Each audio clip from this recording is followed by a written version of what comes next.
Hello guys. आज अपन chapter number 7 की जो भी इम्पोर्टेंट रिएक्शन यानी कि रिएक्शन केवल रिएक्शन का पार्ट कर रहे हैं अपन, तो इनको स्टार्ट करते हैं। तो सबसे पहले एल्कोहलों का जो कैसे बनते हैं, फिर अपन फिनॉल कैसे बनते हैं, फिर अपन एल्कोहल और फिनॉल की दोनों से अपन क्या क्या बना सकते हैं यानी कि उनके रासायनिक अभिक्रियाएं और उनके गुणों की बात करके, और फिर लास्ट में अपन ईथर की प्रिपरेशन मेथड और ईथर की केमिकल मेथड करेंगे। ओके, तो अपन स्टार्ट करते हैं। सबसे पहले जो है एल्कोहलों का विरचन दे रखा है, और एल्कोहलों का विरचन जो दे रखा है अपन को, ये किन किन से हो रहा है। सबसे पहले देखो, ये असमित एल्किन है, और असमित एल्किन का यानी कि एसिमेट्रिक एल्किन का जब भी अपन H2O के साथ में जब इसका हाइड्रोलाइसिस करवाते हैं तो H और OH कहाँ जुड़ेंगे, ये मार्कोनिकोव के नियम के अनुसार ये प्रोडक्ट बनेगा। क्योंकि अपन ने छठे पार्ट में भी पढ़ा था, आपको याद है तो, कि असमित एल्किन में H वहाँ जुड़ता है जहाँ H की संख्या एल्किन के ऑलरेडी ज़्यादा हो उस कार्बन पर, और OH वहाँ जुड़ेगा जहाँ H की संख्या कम हो।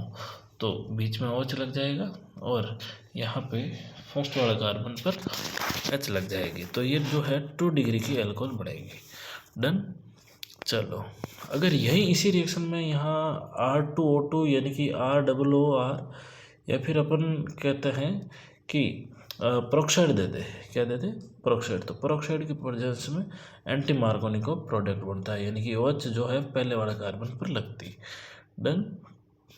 नेक्स्ट अपन बात करते हैं इन्हीं में डाइबोरेन के साथ में अगर असमित एल्किन की अभिक्रिया कराएं, और इसके साथ देखो प्रोक्साइड ले रखा है ना, तो प्रोक्साइड में यानी कि ये एंटी मार्कोनिकोव प्रोडक्ट बनाएगा।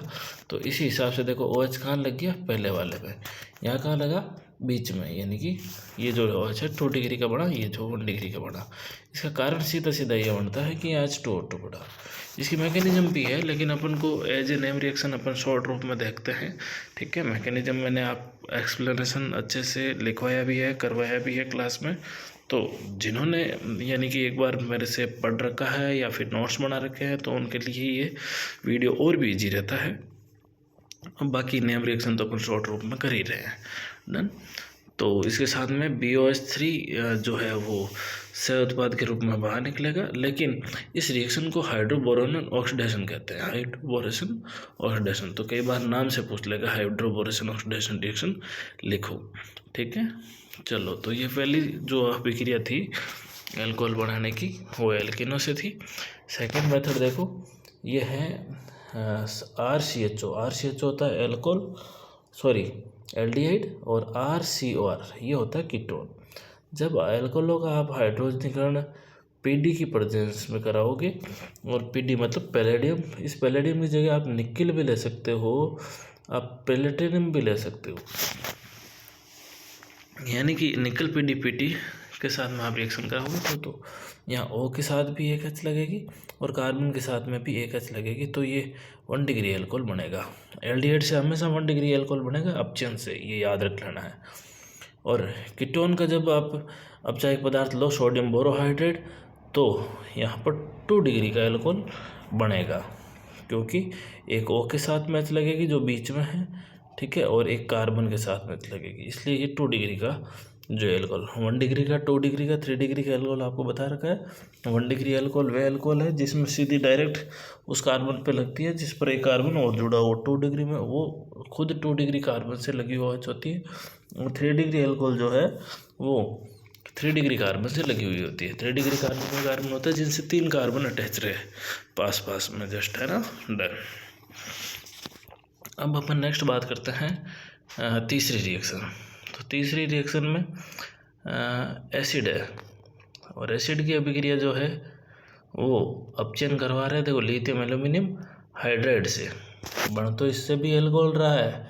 ठीक है, देखो ऊपर 1 नंबर लिख रखा है लिथियम एल्यूमिनियम हाइड्राइड, नीचे 2 नंबर पे H2O लिख रखा है। इसका क्या मतलब है कि सबसे पहले अगर अपन बात करें इनके मतलब की, तो लिथियम एल्यूमिनियम हाइड्राइड पहले कम्प्लीटली रिएक्शन करेगा, फिर H2 रिएक्शन करेगा। तो ये जो है वो एक O निकाल देगा और यहाँ क्या आएंगे, 2H कार्बन के पास 2H आएंगे। ठीक है, तो अगर H जुड़ता है और निकलता है तो यहाँ ऑक्सीडेशन रिएक्शन होके जो है वो सॉरी अपचयन रिएक्शन होकर और वो बदल जाएगा किस में, एल्कोहल में। डन। आगे नेक्स्ट देखो, और एसिड है, ये जो लिथियम एल्यूमिनियम हाइड्राइड ये महंगा अभिकर्मक है, इसलिए औद्योगिक रूप से इसमें पहले एस्टर बना लिया जाता है एल्कोहल से और फिर इसका हाइड्रोजनीकरण करा के फिर एल्कोहल बना लिया जाता है। ठीक है, महंगा होने के कारण अपन ये एक और रिएक्शन दे रखी है, इनको भी अपन को ध्यान रखना। देखो नेक्स्ट जो मेथड है वह है आपकी ग्रीनियर अभिकर्मक से। देखो ग्रीनियर अभिकर्मक ऐसा अभिकर्मक है जिससे कई सारे रासायनिक कंपाउंड ऑर्गेनिक कंपाउंड बनाए जाते हैं। जैसे कि ग्रीनियर अभिकर्मक की अभिक्रिया अपन फार्मेल्डिहाइड से कराएंगे तो 1 डिग्री अल्कोहल, और फार्मेल्डिहाइड के अलावा कोई अन्य एल्डिहाइड है तो यहाँ पर 2 डिग्री का अल्कोहल बनेगा, और कीटोन से 3 डिग्री का अल्कोहल बनेगा। ठीक है, चलो इनका ध्यान रखना है आपको डायरेक्ट साथ ही। अब ये रिएक्शन हुई कैसे, तो ये देखो सबसे पहले ही दे रखा है पूरा मैटर, यानी कि ये एल्डिहाइड कीटोन में कार्बोनिल कंपाउंड तो होगा ही, R जो है वो कहाँ जुड़ेगा, कार्बन के जो माइनस पर, और MgX कहाँ जुड़ जाएगा, इस O के साथ। देखो MgX कहाँ जुड़ा है, इस O के साथ, और कार्बन के साथ क्या जुड़ गया, ये जो R है। ठीक है, और इसका आगे फर्दर हाइड्रोलाइसिस होकर Mg के साथ OH और O के साथ H, तो ये एल्कोहल बन जाएगा। इसी तरीके से प्राथमिक द्वितीयक तृतीयक ये तीनों एल्कोहल बन जाएंगे। डन। चलो उनके बाद में अपन नेक्स्ट बात करते हैं कि भाई फिनोल कैसे कैसे बनते हैं, फिनोल बनाने की क्या मेथड है। तो इनके साथ में देखो मैंने लिख नहीं रखा है। ठीक है, तो ये चीज़ें आपको अभी मैं बता देता हूँ, फिर आपको खुद को भी नोट से मिलान करके और कंप्लीट कर लेनी अपने नोट्स में भी, जब आप इसकी PDF निकाल लोगे। देखो फिनोल की अभिक्रिया फिनोल बनाना है तो फिनोल कैसे बनाओगे, क्लोरोबेंजीन दे रखा है तो क्लोरोबेंजीन के साथ में आपको NH आदि रिएक्शन दे रखी है। देखो हाई टेम्परेचर है और 300 ATM जो है आपको प्रेशर दे रखा है, तो ऐसी अभिक्रियाओं में आपको ध्यान रखना है कि सबसे पहले जो है क्लोरोबेंजीन जो है अभिक्रिया करके यहाँ पर बेंजीन, और बेंजीन के ऊपर आ जाएगा ONA, क्या आ जाएगा ONA, Na प्लस में और O जो है आपका माइनस में। ठीक बात, तो यानी कि वापस लिख देता हूँ मैं, यानी कि फिनॉक्साइड बन जाएगा AR, चलो मैं ऐसे लिख देता हूँ ARONA। ठीक है, सोडियम फिनॉक्साइड। इसका फर्दर आप जब जल अपघटन कराओगे H2O के साथ में, तो H2O के साथ में जल अपघटन कराते हो तो ये जो है AR और इसके साथ में OH, यानी कि फिनॉल बन जाएगी। डन। ऐसे जो है वो आपका अभिक्रिया मिल जाएगी आपको। डन। आगे नेक्स्ट ओलियम की अभिक्रिया देखते हैं, और ओलियम में यहाँ पर जो है जो तीर का निशान लग रखा है, यहाँ जो बन जाएगा अपना सल्फोनिलिक या सल्फोनिक एसिड, जिसमें SO3H जो है वो बेंजीन के ऊपर लग जाएगा। SO3H जो है वो बेंजीन के ऊपर लग जाएगा, और आगे फर्दर जो रिएक्शन हो जाएगी वो SO3H हट के और यहाँ बेंजीन के ऊपर क्या आ जाएगा, OH। यानी कि देखो इनमें भी फिनॉल बन रहा है, इनमें भी फिनॉल बन रहा है। ठीक है, यहाँ AR के ऊपर SO3H ये बनेगा एक प्रोडक्ट, B नंबर आपका ये बनेगा। चलो नेक्स्ट देखो, ये रिएक्शन और भी इम्पोर्टेंट है क्योंकि अपन देखो कल भी पढ़ी थी इनको। ठीक है, यानी कि एनिलीन के साथ में NaNO2 और HCl और 273 देखो ताप लिख नहीं रखा, लेकिन यहाँ 273 ताप लेते हैं, और इनमें जो है बेंजीन, बेंजीन के साथ में N2 प्लस और Cl माइनस, यानी कि बेंजीन डाइजेनियम क्लोराइड बन जाएगा। ठीक बात, यानी कि बेंजीन डाइजेनियम क्लोराइड बन गया, उसको आप गर्म करोगे और उसको गर्म करते ही ये आपको बेंजीन डाइजेनियम क्लोराइड के ऊपर जो N2Cl जो होता है वो N2Cl हट के और AR के साथ में क्या लग जाती है, वो अच्छा। देखो इनमें भी फिनॉल बनेगा। ठीक है, आगे नेक्स्ट देखो क्यूमीन का तो फॉर्मूला ही याद रख लेना। बेंजीन के ऊपर देखो, यानी कि प्रोपेन जो है उसके 2 नंबर पे फेनल जुड़ा हुआ है। ठीक है, ऊपर देखो एल्केन है ना। अब जो है एल्केन का ये जो कार्बन है, इस कार्बन के ऊपर देखो CH3 लगी हुई है, इधर भी CH3 लगी हुई है। ठीक है, और नीचे जो है आपका बेंजीन है, और इस बेंजीन के देखो इस H पे O और यहाँ H, इसे बोला जाता है क्यूमीन पेरोक्साइड। तो O2 से आप अभिक्रिया कराओगे तो ये क्यूमीन पेरोक्साइड का बन जाएगा। इस आगे आप फर्दर जलापूटन कराओगे तो देखो यहाँ से बनेगी ये CH3COCH3, यानी कि एसीटोन इधर बढ़ जाएगा, एसीटोन, और ये जो OH है वो इस बेंजीन के ऊपर लगेगी, यानी कि क्या बन जाएगा दूसरा प्रोडक्ट फिनॉल। तो इसमें एक फिनॉल बना और एक एसीटोन बना। ठीक है, तो इस तरीके से आपको इनको ध्यान रखना है। आगे चलते हैं एल्कोहल फिनॉल की रासायनिक अभिक्रियाएं, यानी कि एल्कोहल फिनॉल से अपन क्या क्या बना सकते हैं। तो ये जो फर्स्ट अभिक्रिया है एल्कोहल या फिनॉल की सोडियम से कराओगे तो सोडियम एल्कोक्साइड या फिर सोडियम एरिलॉक्साइड यानी फिनॉक्साइड वगैरह बन जाएगा। ठीक है, चलो इनकी फिर अपन बात करते हैं। सोडियम एल्कोक्साइड सोडियम फिनॉक्साइड आपका बना, इसे H2 गैस निकली, तो ये एक तरीके से अम्लता दर्शाने वाली अभिक्रिया है, यानी कि इन दोनों में H निकली, H और H जब H+ के रूप में निकलती है तो उसे अपन एसिडिक प्रॉपर्टी बताते हैं। देखो नेक्स्ट रिएक्शन दूसरी, एसिड से अभिक्रिया आप एल्कोहल या फिनॉल से कराओगे तो एस्टर मिलेगा। एसिड की अभिक्रिया आप एसिटिक एनहाइड्रेट से या फिर एनहाइड्रेट से कराते हो तो भी एस्टर मिलेगा और इसके साथ में एसिड मिलेगा। और पिरिडीन के साथ में एसिल क्लोराइड से अभिक्रिया कराओगे तो भी आपको क्या मिलेगा, एस्टर, है ना। तो यानी कि ये जो तीनों है वो एस्टरीकरण रिएक्शन है। क्या है, एस्टरीकरण। और ऊपर वाली जो एक रिएक्शन है वो अम्लता का गुण दर्शाती है। ओके, चलो उनके बाद में अपन नेक्स्ट अभिक्रिया देखो। अब अच्छी अभिक्रिया कई बार पूछ लिया जाता है, आपको ऐसे नहीं पूछे, आपको डायरेक्ट पूछ लिया देखो भाई ये जो COH और OH इसे बोला जाता है सैलिसिलिक अम्ल, और सैलिसिलिक अम्ल से एस्प्रिन बनाने की रासायनिक अभिक्रिया दीजिए। ऐसा क्वेश्चन माना आ जाए तो आप सैलिसिलिक एसिड का फॉर्मूला याद रहना चाहिए आपको, यानी कि जो फिनॉल है उसकी ऑर्थो पोजीशन पर COOH है, यानी कि COOH यहाँ मुख्य ग्रुप है तो इसका मतलब ऑर्थो पे यहाँ OH है। डन।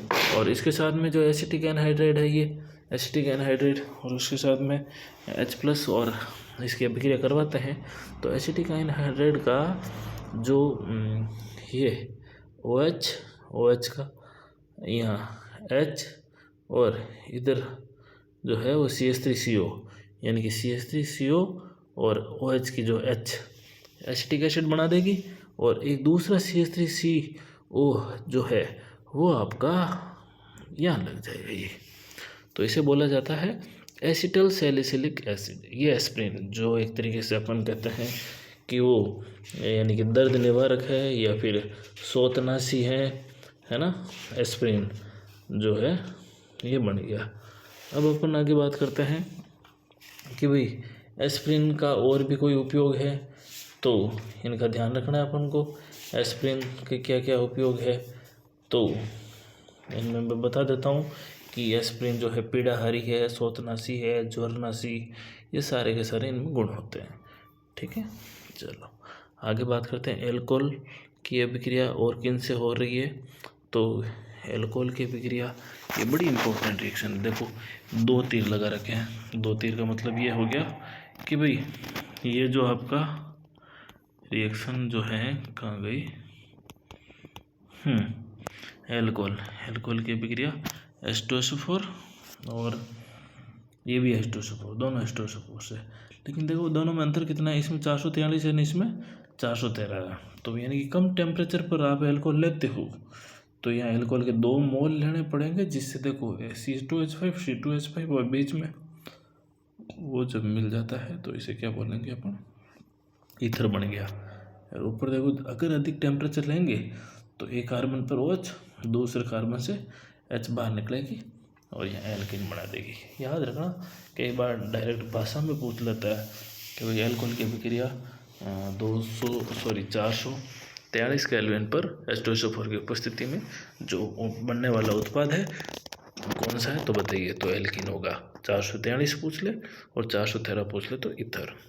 ठीक है, चलो उनके बाद में अपन नेक्स्ट रिएक्शन करते हैं तो एल्कोहलों से और क्या बना सकते हैं। देखो 2 डिग्री एल्कोहल है और 2 डिग्री एल्कोहल का अपन 85% H3PO4 यानी कि फास्फोरिक एसिड 440 केल्विन पर ले ले तो एक OH इधर से और H बीटा कार्बन की H निकलेगी और जिसे एल्कीन वापस बन जाएगी। ठीक है। और एल्कीन से आप एल्कोहल बनाने होते हो तो फिर वो आपको मार्कोनिकोव काम आ जाएगा। ठीक है, चलो देखो 3 डिग्री एल्कोहल, और 3 डिग्री एल्कोहल में देखो ये रही OH, अब निकालनी है अपन को H। तो यहाँ देखो इस कार्बन के पास 3 डिग्री वाले के पास तो है नहीं, तो ये बीटा के पास जाएगा, तो बीटा की H निकलेगी, तो बीटा यहाँ पर 3 मिलेंगे, तो मैं 1 2 3 इन तीनों बीटा कार्बन से कोई किसी एक बीटा कार्बन से H निकाल दो, जैसे कि यहाँ ऊपर वाले की निकाल रखी है और नीचे वाले कार्बन की OH, तो C डबल बॉन्ड C बन गया, एल्कीन बनाएगा। और ये अभिक्रिया कॉपर के साथ करा दो 573 पर, सेम रिएक्शन ये होगी। ठीक है, चलो, यानी कि देखो इधर साइड में लिख रखा है एल्कोहल के सापेक्ष निर्जलन की सुगमता का क्रम, यानी कि अगर अपन वाटर निकाल रहे हैं या निर्जलन करवा रहे हैं तो कौन सा एल्कोहल सुगम रूप से निर्जलन करवा देगा, तो 3 डिग्री आसानी से होगा, फिर 2 डिग्री में, और फिर 1 डिग्री में। ठीक है, चलो उनके बाद में अपन बात करते हैं कि भाई ये सबसे ऊपर वाली रिएक्शन जो है वो एल्कोहल है, और एल्कोहल का जब भी आप ऑक्सीकरण कराओगे, यानी कि स्ट्रॉन्ग ऑक्सीकारक या फिर यहाँ वीक ज़्यादा काम करते हैं, तो अगर वीक ले लिया तो एल्डिहाइड बन जाएगा, और ऑक्सीकारक ले लिए आपने तो एसिड बन जाएगा। डन। जैसे कि आपने CrO3 लिया है तो ये एल्डिहाइड में ही बदलेगा, एसिड में ये नहीं बदल पाएगा। ठीक है, CrO3 और उसके साथ में CO 573 का निताब लिया तो एल्कोहल एल्डिहाइड में ही बदलेगा। आगे देखो ये एक और एल्कोहल है, और ये एल्कोहल जो है वो PCC लिया। PCC का पूरा नाम होता है पिरिडीनियम क्लोरोक्रोमेट, और पिरिडीनियम क्लोरोक्रोमेट जो संकुल होता है देखो CrO3 PY और HCl, ये तीनों का जो कॉम्प्लेक्स होता है उसे PCC बोला जाता है। वो देखो PCC की प्रेजेंस में भी देखो एल्कोहल एल्डिहाइड में बदल रहा है, यानी कि ऑक्सीडेशन हो रहा है, और यहाँ देखो एल्कीन में कोई फर्क नहीं पड़ता है, ध्यान रखना है इनमें PCC की प्रेजेंस में। ठीक है, चलो उसके बाद में देखो 3 डिग्री एल्कोहल, और 3 डिग्री एल्कोहल के आप कॉपर के साथ रिएक्शन करा दो, या फिर CrO3 के साथ में ऑक्सीडेशन करा दो। ठीक है, तो यहाँ H, यहाँ की H, ये वाली H मैं हटा रहा हूँ, और यहाँ की भी H हट जाएगी, दोनों H हटेगी, H रिमूव हो जाएगी, यानी कि प्लस H2 बाहर निकल जाएगी, और यहाँ कीटोन बन जाएगा। यानी कि 3 डिग्री एल्कोहल से क्या बन गया, कीटोन। अपन जब एल्कोहल बनाना था तो अपन ने कीटोन को यूज़ लिया, वापस उससे एल्कोहल बन गया, अभी अपन एल्कोहल से क्या बना रहे हैं, कीटोन। ठीक है, तो ये थी अपनी एल्कोहलों की जो अभिक्रियाएँ हैं। ठीक है, उनके बाद में अपन फिनोलों की जो बचती हैं, ये देखो ये सारी फिनोल की इतनी रिएक्शन है, आपको इतनी याद रखनी है। ओके, देखो फिनोल की जो अनुनादी संरचना है आप बताई थी आपको मैंने जो क्लास में, कि भाई फिनोल की रेजोनेटिंग स्ट्रक्चर कैसे क्या होती है। तो आप जैसे देखते हो फिनोल, इसकी जो 5 रेजोनेटिंग स्ट्रक्चर में आपको पता है, तो जो नेगेटिव चार्ज है वो negative charge ortho and para पे आता है। तो ये जो नेगेटिव चार्ज से पॉजिटिव वाला यानी कि इलेक्ट्रोफाइल यानी कि इलेक्ट्रॉन से नहीं जुड़ेगा, तो देखो ये सारी की सारी रिएक्शन इलेक्ट्रोफिलिक सब्स्टिट्यूशन रिएक्शन है। जैसे कि डाइल्यूट HNO3 के साथ रिएक्शन कराओगे तो वो NO2 या तो ऑर्थो पे जुड़ जाएगा या पैरा पे जुड़ जाएगा, लेकिन यहाँ कंसनट्रेशन लेते हो तो वो NO2 आपका ऑर्थो पे भी जुड़ेगा और पैरा पे भी जुड़ेगा, यानी कि पिक्री कपड़े बना देगा। ठीक है, ये रिएक्शन अपन ने उनमें भी देखी थी, यानी कि अपना जो पिछला वाला चैप्टर था छठा, पिक्रिक एसिड, उसमें भी बन रहा था, लेकिन वह क्लोरोबेंजीन के साथ में हो रही थी रिएक्शन, जिसमें Cl भी हटता था और 2 NO2 पहले से लगे हुए होते, 3 NO2, वहाँ Cl हट के सीधा OH लग जाता था। ठीक है, तो इनमें भी ये रिएक्शन है पिक्रिक एसिड वाली। अगर देखो CH2 में Br2 है आपका, तो आपको Br या तो ऑर्थो पे या पैरा पे लगा देना है, लेकिन Br जल अलग है, अकेला है, CH2 के साथ गोड़ के नहीं दे रखा है, तो आपको 2 4 6 Br लगाना है, ब्रोमो लगाना है और फिनोल बनाना है। नेक्स्ट रिएक्शन देखो Na2Cr2O7 और सोडियम, यानी कि K2Cr2O7 है तो पोटेशियम डाइक्रोमेट, और Na2Cr2O7 है तो सोडियम डाइक्रोमेट की रिएक्शन आप H2SO4 के साथ कराओगे तो आपको जो है वो ये बेंजोक्विनोन मिलेगा, ये वाला, यानी कि बेंजीन के दोनों तरफ यानी कि कार्बन से O लगा, इधर भी O लगा, देखो डबल बॉन्ड के साथ में, है ना। इनका नाम है बेंजोक्विनोन या फिर अपन कहते हैं डाइकीटोन। देखो इधर भी कीटोन, इधर भी कीटोन, ठीक है। ये जो O2 की प्रेजेंस में जो है वो फिनॉल है, वो गहरे रंग का क्विनोन बना लेता है। तो यानी कि O2 की प्रेजेंस में ये क्विनोन बना लेता है, ये याद रखना है अपन को। अब देखो फिनॉल की अभिक्रिया NaOH के साथ में करोगे तो पहले सोडियम फिनॉक्साइड बनेगा। अगर आप CO2 के साथ में अभिक्रिया करते हैं तो अम्ल की उपस्थिति में, तो यहाँ सैलिसिलिक अम्ल बनेगा। ये अभिक्रिया है कोल्बे अभिक्रिया, नाम रिएक्शन है, याद रखना है। फिनॉल के साथ में अगर क्लोरोफॉर्म और NaOH दे रखा है तो यहाँ इंटरमीडिएट जो है ये बनेगा। लेकिन आप अगर रेमोटियम डायरेक्ट पूछिए सीधी, तो फिनॉल के साथ में CH3Cl यानी कि CHCl3 क्लोरोफॉर्म और NaOH ले लो, एसिड ले लो और उसको बना दो सैलिसिल एल्डिहाइड OH और इधर लगा दो CHO। ये इंपॉर्टेंट अभिक्रिया है, सीधी लैंग्वेज में पूछी जाती है कि फिनॉल की अभिक्रिया जिंक यानी कि ऐसे दर्ज से करवाने पर क्या मिलेगा, तो अपन को बेंजीन मिलेगा और साथ में ZNO। याद रख लेना भाई, नेक्स्ट पक्की इम्पोर्टेंट है। डन। चलो, ये एल्कोहल फिनॉल की अपनी अभिक्रिया हुई है, ठीक है। अब देखो जो है इंडस्ट्री में एल्कोहल कैसे बनाते हैं, ठीक है, या फिर मेथनॉल क्या होता है, एथेनॉल क्या होता है, तो इन पे भी क्वेश्चन आने लायक होता है कि मेथनॉल को CH3OH, एथेनॉल को 2 कार्बन के साथ OH, ठीक है। इसका बॉइलिंग पॉइंट होता है 337 और इसका होता है 351, यानी कि एथेनॉल का अधिक है क्योंकि मोलिकुलर वेट अधिक है। इसको कास्ट स्पिरिट कहा जाता है, किसको, मेथनॉल को, याद रखना है। ये पेंट वार्निश विलायक के रूप में तथा मुख्यतः इसको फार्मेल्डिहाइड बनाने में मेथनॉल काम में लिया जाता है। वैसे इंडस्ट्री में देखो कैसे बनता है, कार्बन मोनोऑक्साइड है ये CO और इसके साथ में जो H2 है वो 4 है और इसके साथ में जिंक ऑक्साइड ZNO और Cr2O3 और टेम्परेचर देखो बहुत ही हाई है और ATM प्रेशर भी दे रखा है। तो ये जो CO के साथ में 4H है वो 3H, तो इस C के साथ और ये H2O के साथ मेथनॉल बना देगा। याद रखना रिएक्शन कैसे हुई है मेथनॉल बनाने की, या फिर आधी रिएक्शन ऐसे पक्की दे रखी होगी आपको और उसका आप मेथनॉल बना लोगे, ठीक है। चलो, उनके बाद में अपन नेक्स्ट देखते हैं एथेनॉल कैसे क्या बनता है। तो एथेनॉल बनाने की जो अपने पास मेथड है वो मेथड है यानी कि सबसे पहले मोलसेज या मोलसेज के साथ में, मोलसेज जैसे सिरे से प्राप्त किया जाता है, जो मतलब शक्कर वगैरह या फिर सुक्रोज वगैरह या फिर उनके साथ में गन्ना वगैरह वो सारा मिलाया हुआ वो मोलसेज है। या फिर अपन कहते हैं गन्ने अंगूर की शर्करा, जिसे अंगूर की शर्करा उदास द्राक्ष शर्करा भी बोला जाता है, इनका अपन पानी की उपस्थिति में इन्वर्टेज एंजाइम से अभिक्रिया करवाए तो ये ग्लूकोज और फ्रक्टोज में बदलेगा। दोनों का फॉर्मूला सेम। इसी ग्लूकोज फ्रक्टोज में से आप एक मॉलिक्यूल ले लिया और ईस्ट में उपस्थित जो एंजाइम है उसका नाम है जाइमेज। अगर इसकी जाइमेज से अभिक्रिया करवाते हो तो आपका ये मोनोसैकेराइड जो है ग्लूकोज फ्रक्टोज वो किस में कन्वर्ट हो जाएगा, एथेनॉल में, ठीक है। और एथेनॉल जो है वो पीने योग्य रहता है, एक निश्चित तक का कार्य करता है।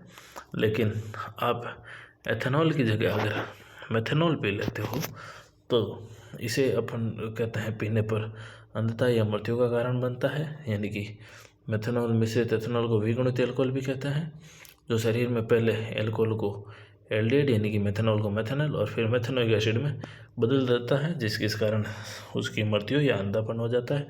अगर ये मृत्यु अंधापन नहीं हो यानी कि आपने जहरीली शराब पी ली है तो उसका उपचार जो है वो समय रहते अगर हॉस्पिटल ले जाता है तो अंतःशिरा में जो है तनुगत एथेनॉल डाला जाता है, जो एल्डिहाइड को जो अम्ल में कन्वर्ट करने वाले जो भी एंजाइम है उन एंजाइमों को क्या करता है, ये जो है वर्क के साथ मतलब एंजाइम जो है वो जल ग्रहण कर लेते हैं और मेथनॉल जो है वो उत्सर्जित होने के लिए टाइम मिल जाता है, जिससे वो यानी कि उसका उपचार संभव है जहरीली शराब पीने पर भी समय रहते हुए।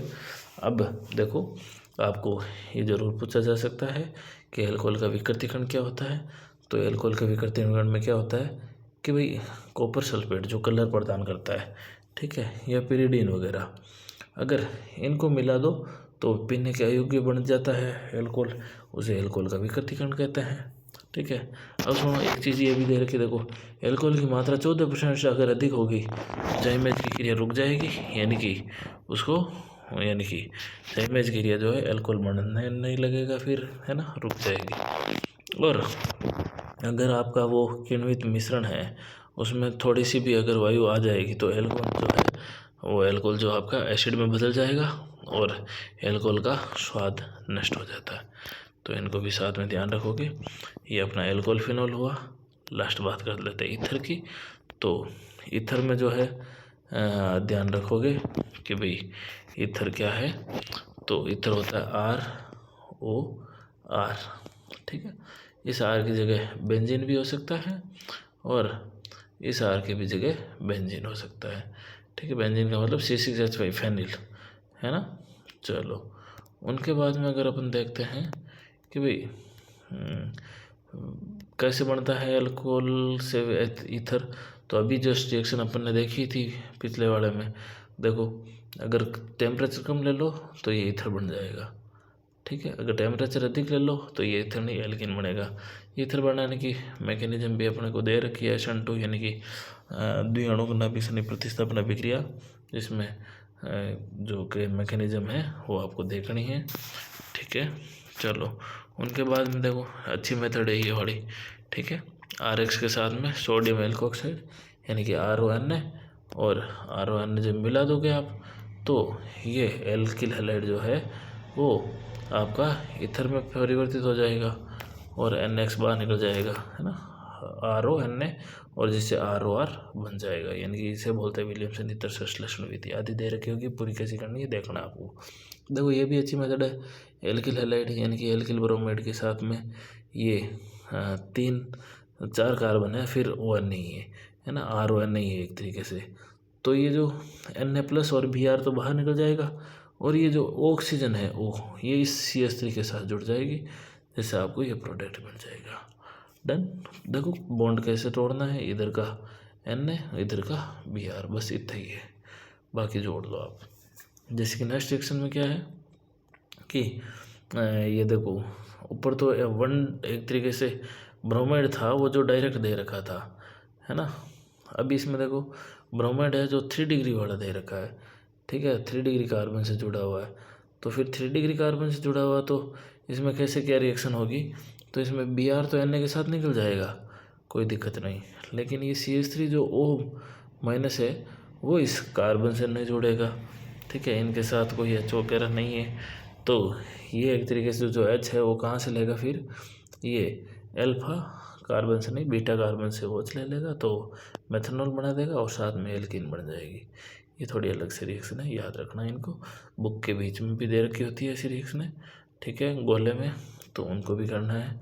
चलो, उनके बाद में जो रिएक्शन है अपनी, ये फिनॉल के साथ में NaOH अभी करी थी ये रिएक्शन, यानी कि फिनॉक्साइड बन रहा था और फिनॉक्साइड की अभिक्रिया फिर आप एल्किल हैलाइड से करा दो, तो एल्किल हैलाइड से कराओगे आप तो आपको जो है वो ईथर मिल जाएगा, ठीक है।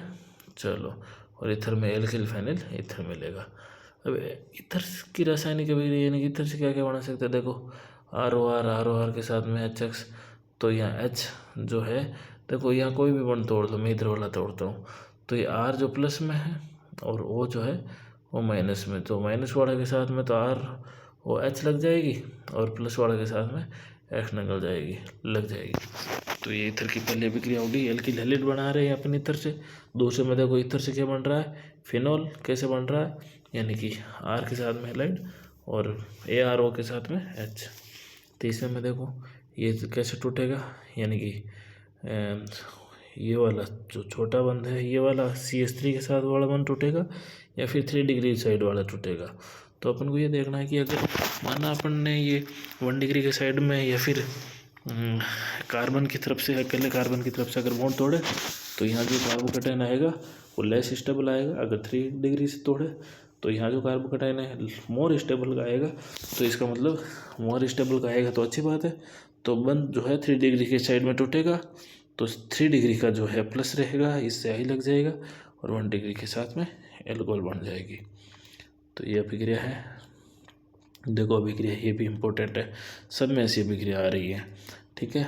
तो ध्यान रखना, फिनॉल हो या ये एनिसोल यानी कि इथर हो। एक आपके सिलेबस में फेनिटोल भी दे रखा, क्या दे रखा? फेनिटोल। ये फेनिटोल क्या होता है भाई? जैसे एनिसोल है, एनिसोल में क्या होता है कि भाई बेंजीन के ऊपर OCH3 है, तो फेनिटोल में जो है वो CH3 ना होकर यहाँ CH2CH3 है, बस इतना सा फर्क है, एक CH3 एक्स्ट्रा है, वो फेनिटोल बन जाएगा। चलो एनिसोल की अभिक्रिया करते हैं। तो एनिसोल का भी जो है वो इफेक्ट लगता है, वो +R लगता है, इससे आपका जो माइनस आता है और तो और पैरा पे आता है, ठीक है। यहाँ पे तो एथेनॉइक अम्ल जब ब्रोमीन के साथ अभिक्रिया कराओ आप नॉर्मली, तो ब्रोमीन या तो ऑर्थो पे या पैरा पे जुड़ेगा, ठीक है। पैरा वाला जो है मुख्य बनेगा, क्योंकि पैरा पे इलेक्ट्रॉन ज़्यादा आएंगे, तो ये मेन प्रोडक्ट बनेगा एक तरीके से, ठीक है। चलो उनके बाद में ये फिडेलक्राफ्ट एल्किलीकरण जैसी रिएक्शन है, वही है, ठीक है। इसमें CH3 जो है या तो ऑर्थो पे या पैरा पे लग जाएगा। ये फिडेलक्राफ्ट एसिलीकरण है नेजल HCl3 के साथ में, तो इसमें भी ऑर्थो और पैरा प्रोडक्ट मिल जाएगा, ठीक है। पैरा वाला देखो हमेशा मुख्य बनेगा, ध्यान रखना पैरा मुख्य ही बन रहा है। और नेक्स्ट, और ये जो लास्ट रिएक्शन है ईथर की, वो H2SO4 और HNO3 के साथ आप जब भी रिएक्शन कराते हो तो यहाँ से +NO2 निकलता है, और ये जो +NO2 है, ये +NO2 क्या करेगा, या तो ऑर्थो पे या पैरा पे जुड़ेगा, ठीक है। अब देखो इनमें भी अपन पैरा प्रोडक्ट जो है वो मुख्य बना रहे हैं, तो ध्यान रखना पैरा में से मुख्य बनेगा। इस तरीके से अपना ईथर भी कंप्लीट होता है। देखो इस चैप्टर में आपने ध्यान देने वाली बात ये भी है कि इनके जो उपयोग है, यानी कि कागज़ वस्त्र बनाने में भी इनका किसका काम आता है, यानी कि एल्कोहल वगैरह काम आते हैं, ठीक है। तो ये यानी कि फिनॉल की जो अनुनादी संरचनाएं हैं उनका भी आप ध्यान रखोगे। जो 5 अनुनादी संरचना है वो लिख लोगे, आप बना लोगे अपने नोट्स में।